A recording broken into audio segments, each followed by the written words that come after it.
But moving into the second team who can possibly make a move for Kevin Durant, and before anyone calls this a homer pick, they are the second.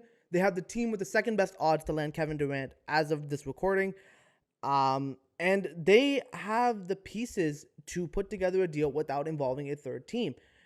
And we're talking about the Toronto Raptors. The Toronto Raptors, for those of you who don't know, notoriously made the deal to get Kawhi Leonard in 2018, which obviously led to this.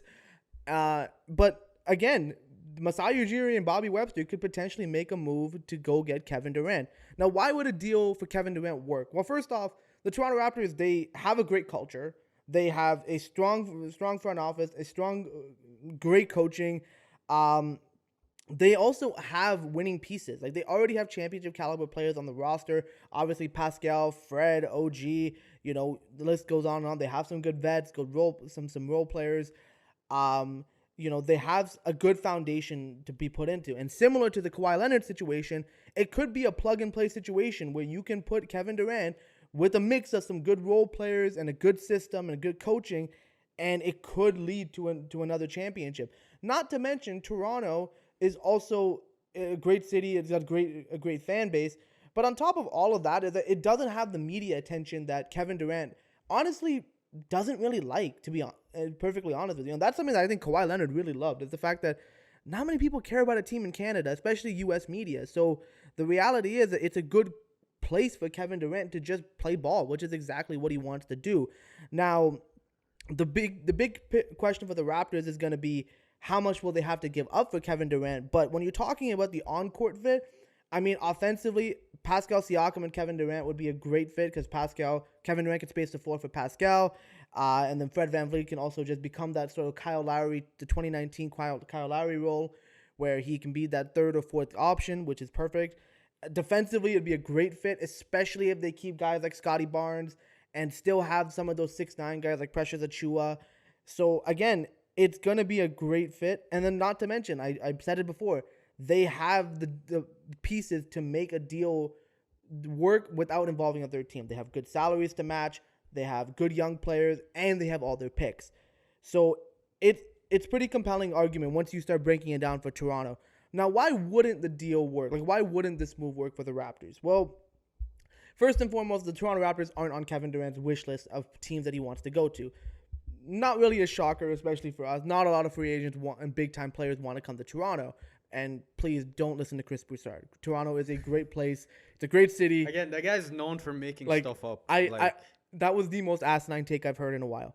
But either way, the reality is Kevin Durant might not want to come here, and that's perfectly fair. He has every right to do that, but that would be a big factor in why it wouldn't work. I mean, again, I think the main reason why he wouldn't want to come here is because the Toronto Raptors are not a, bona fide contender as of right now. No. They're a playoff team for sure, but they're not a solid contender. And it also depends on, again, how many assets Toronto would have to give up. If we give up too many players or too many assets that we're not in a position to compete for a championship, then how worth was it the Kevin Durant trade? And that's something that's going to have to be yet to be seen. And then, to me, this is probably the biggest factor if you're the Toronto Raptors, is Kevin Durant is old. He's getting older. He's coming off big injuries. He could get hurt again. And then, not to mention, if the Raptors do end up giving up a player like Scotty Barnes in the deal, which I'll get to why they won't consider doing that, but if they do give him up, well, now you've not only mortgaged your present, you've also sacrificed your future, and you get nothing out of it. It's basically the doomsday scenario, which is what the Brooklyn Nets are currently in right now. But ignoring all that, I think Toronto is a great fit for Kevin Durant. It's just a matter to me about what would get a deal done between the two teams, and also the fact that, does Masai Ujiri believe this is going to be the best move for his team? Because again, Masai is building, like, they're building up here in Toronto. Like, they have a good future with Scotty Barnes. Do they want to mortgage that and go all in? Speaking of what would a trade scenario look like, now there's 3 possible scenarios that I could think of that the Raptors can make for Kevin Durant. First and foremost, the Raptors would end up trading Gary Trent Jr., OG Anunoby, Malachi Flynn, Khem Birch, and 4 first-round picks for Kevin Durant. I like this deal because I think it gives Brooklyn what they want. They get 2 solid young players in OG Anunoby, Gary Trent Jr. They're on good contracts. OG Anunoby is still going to be getting better. Gary Trent Jr., we know what he can do. You also get a prospect in Malachi Flynn who you can still develop with minutes, and again, he could become something. Ken Birch, salary filler, a solid big man. You can still flip him later on. And again, you get the 4 first-round picks out of this deal. I think this would be the most ideal trade for both teams. Well, not for Brooklyn. For the Raptors, I think this would be the most ideal trade. You know, you don't give up a Scotty Barnes. You don't give up a Pascal Siakam.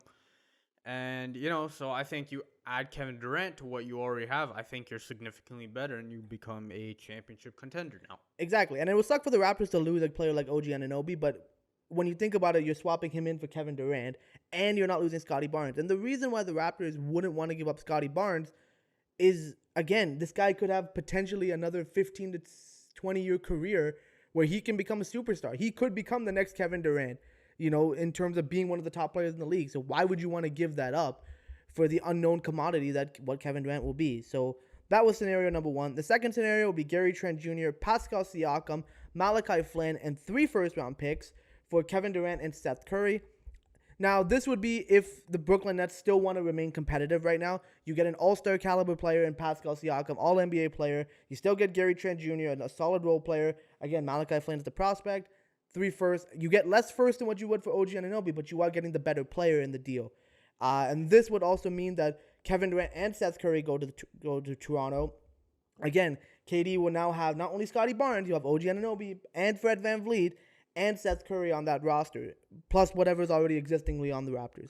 Again, for the Raptors, I don't know if this trade would make sense for them because of the fact that, you know, you take away Siakam, you add KD.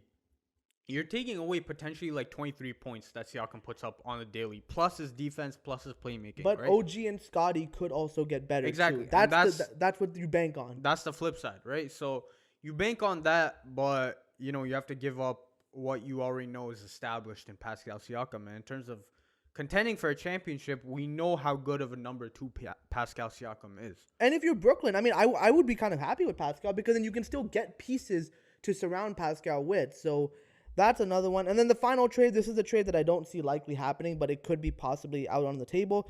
It'll be Fred VanVleet, Gary Trent Jr., Malachi Flynn, and 4 first-round picks for Kevin Durant.